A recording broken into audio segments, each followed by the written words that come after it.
अस्सलामुअलैकुम दोस्तों और साथियों, उम्मीद है आप लोग खैरियत से होंगे। आज की ये वीडियो है इस बारे में कि बहुत सारे लोग जो कॉफ़ी के शौकीन होते हैं, तो दो सवाल उनके जहन में काफ़ी ज़्यादा आते हैं। एक ये कि जो कॉफ़ी पीने की आदत है, क्या उसकी वजह से उनको शुगर हो सकती है, कि क्या कॉफ़ी का इस्तेमाल उनको आहिस्ता आहिस्ता एक ऐसी तरफ ले जाता है कि जहाँ पे शुगर की बीमारी हो सकती हो। एक तो ये सवाल है, और दूसरा, अगर जो शुगर के मरीज़ होते हैं और जिनको बहुत शौक़ होता है कॉफ़ी पीने का, तो वो भी ये सोचते हैं कि कॉफ़ी का इस्तेमाल उनकी शुगर के कंट्रोल के ऊपर, इंसुलिन के काम करने का जो प्रोसेस होता है जिसको इंसुलिन की सेंसिटिविटी कहते हैं, उसके ऊपर किस हद तक असरअंदाज होती है। तो ये दो चीज़ें बहुत अहम हैं। लेकिन वीडियो के शुरू में ही आपको मैं एक बात बता देता हूँ कि देखें, जो आप इंस्टेंट कॉफ़ी इस्तेमाल करते हैं, जो मार्केट से आपको एक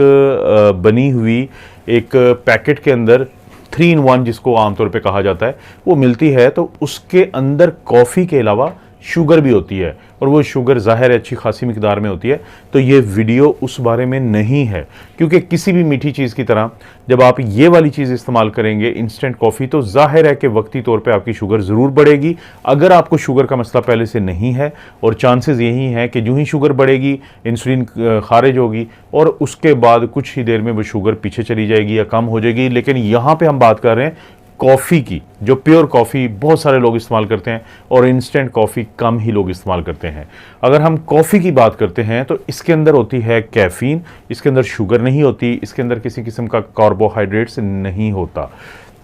लेकिन इसके बावजूद इसको इस्तेमाल करने से शुगर जो है वो वक्ती तौर पे, मैं अब पहले उस कैटेगरी की बात कर रहा हूँ कि जो लोग शुगर का शिकार नहीं है, जिनको शुगर का मसला नहीं है, लेकिन उनको ये क्या डर होना चाहिए कि उनकी शुगर बढ़ सकती है, वो शुगर के मर्ज़ का, डायबिटीज़ मेलाइटिस का शिकार हो सकते हैं। तो यहाँ पे मैं जो बात करूँगा वो साइंसी हवाले से बात करूँगा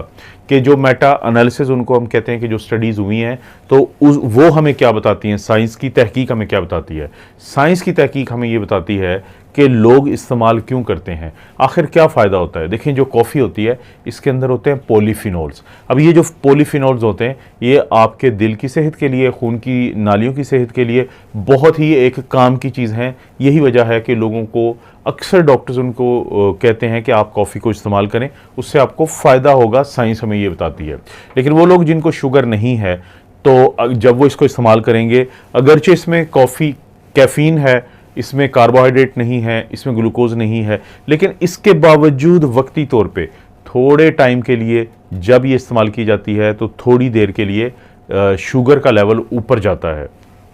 ऊपर जाएगा, इंसुलिन खारिज होगी, शुगर का लेवल नीचे आ जाएगा, और इंसुलिन की जो सेंसिटिविटी है, साइंस हमें ये बताती है कि वो बेहतर होगी। यानी वो लोग जिनको शुगर पहले से ना हो, अगर वो कॉफ़ी का इस्तेमाल करते हैं तो उनको फ़ायदा है, नुकसान नहीं है। इन द लॉन्ग टर्म, यानी वक़्त गुजरने के साथ साथ, ये जो कॉफ़ी के इस्तेमाल के फौरी बाद शुगर आपके खून में थोड़ी देर के लिए बढ़ती है और फिर उसके बाद वो कम हो जाती है, लेकिन कुछ अरसे बाद, कुछ सालों बाद आपको फ़ायदा तो होता है। तहकीक हमें ये बताती है कि वो लोग जो कॉफ़ी का इस्तेमाल करते थे, उनको शुगर नहीं थी, तो उनको शुगर होने के चांसेस किसी हद तक कम होते हैं बनिस्बत उन लोगों के जो कॉफ़ी का इस्तेमाल नहीं करते थे। एक तो ये बहुत इंपॉर्टेंट चीज़ है। जिस तरह मैंने वीडियो के शुरू में ही बता दिया था कि इंस्टेंट कॉफ़ी के बारे में कन्फर्म होता है कि ये चीज़ ठीक नहीं है, तो इसी तरह से एक और बात का मैं शुरू में ही बता देता हूँ कि चाहे आपको शुगर है, चाहे आपको शुगर नहीं है, और आप दोनों सूरतों में कॉफ़ी इस्तेमाल करते हैं, लेकिन उस कॉफ़ी को इस्तेमाल करते हैं आप खाने के बाद, खाने के साथ। बाज़ लोग, हम आमतौर पे तो लोगों को कहते हैं कि चाय के दरमियान और खाने के दरमियान 1 घंटे का, यानी कॉफ़ी के दरमियान और खाने के दरमियान 1 घंटे का वक्फा रखें। लेकिन कुछ लोगों को आदत होती है कि वो कॉफ़ी को या तो पहले पी रहे होते हैं या खाने के फौरी बाद। तो ऐसे लोगों को जानना बहुत ज़रूरी है कि अगर वो ऐसा करते हैं तो इससे उनका वो खाना, चाहे वो लो ग्लाइसीमिक इंडेक्स हो, चाहे वो हाई ग्लाइसीमिक इंडेक्स हो, लेकिन वो उनकी शुगर को बढ़ाएगा, और चांसेस ज़्यादा होते जाएंगे कि वो लोग जिनको शुगर नहीं भी है, वो भी आहिस्ता आहिस्ता उस तरफ जाएंगे कि शुगर होने के चांसेस बढ़ जाएंगे। तो कभी भी कोशिश करें कि कॉफ़ी को खाने के साथ इस्तेमाल ना करें, उससे फ़ायदा नहीं होता बल्कि नुकसान होने के चांसेस होते हैं। अब हम आते हैं उन लोगों की तरफ कि जिनको शुगर है, टाइप 2 डायबिटीज़ मेलाइटिस है। क्या शुगर का जो मरीज़ है कॉफ़ी का इस्तेमाल कर सकता है? क्या शुगर के मरीज़ को कॉफ़ी के इस्तेमाल का फ़ायदा होता है, क्या शुगर के मरीज़ को कॉफ़ी के इस्तेमाल से जो इंसुलिन के काम करने की सलाहियत होती है, चाहे तो वो जिस्म के अंदर लबलबा से पैदा हो रही हो या बाहर से दी जा रही हो, तो इंसुलिन सेंसिटिविटी बेहतर होती है या कमज़ोर होती है। और इसी तरह से क्या उनके खून के अंदर जो ग्लूकोज का लेवल है वो बहुत तब्दील होता है मनफी अंदाज में कि बड़ा रहता है या कम होता है। तो अगर इसकी हम बात करें, जो साइंस की स्टडीज़ हुई हैं वो हमें एक बड़ा सेंट्रल पॉइंट बताती हैं कि अगर तो आपकी शुगर का कंट्रोल बेहतर चल रहा है तो आप कॉफ़ी को इस्तेमाल करना शुरू करें, आप कॉफ़ी को शामिल करें अपनी ज़िंदगी में, लेकिन उसी वक्त में शुगर के कंट्रोल पे नज़र रखते जाएं, क्योंकि जैसे मैंने बताया था कि वक्ती तौर पे तो ज़ाहिर है ये शुगर को बढ़ाती है, वक्ती तौर पे इंसुलिन की सेंसिटिविटी को उन लोगों में कि जिनको शुगर का मसला पहले से है किसी हद तक कम करती है, लेकिन लंबे अरसे तक फिर हम इसका असर देखते हैं शुगर के मरीज़ में। अगर तो शुगर के मरीज़ को लगता है कि कॉफ़ी को अपनी ज़िंदगी में शामिल करने के बावजूद शुगर का कंट्रोल जैसे पहले बेहतर था तो अभी भी बेहतर है, तो वो कॉफ़ी भी इंजॉय कर सकते हैं, 3 से 4 दफ़ा वो ले लें, उनको कोई मसला नहीं है। सिवाय वो लोग जिनको दिल की धड़कन का मसला हो या जिनको कॉफ़ी से कोई एलर्जी हो, तो उनको हम मना करते हैं कि आपको ज़रूरत नहीं है ये रिस्क लेने की। वरना अगर आपकी शुगर का कंट्रोल बेहतर रहता है तो आप कॉफ़ी को इंजॉय करें, आपको कोई मसला नहीं होगा इससे। लेकिन अगर फ़र्ज़ करें कि ये जो कॉफ़ी आपने अपनी ज़िंदगी में शामिल की है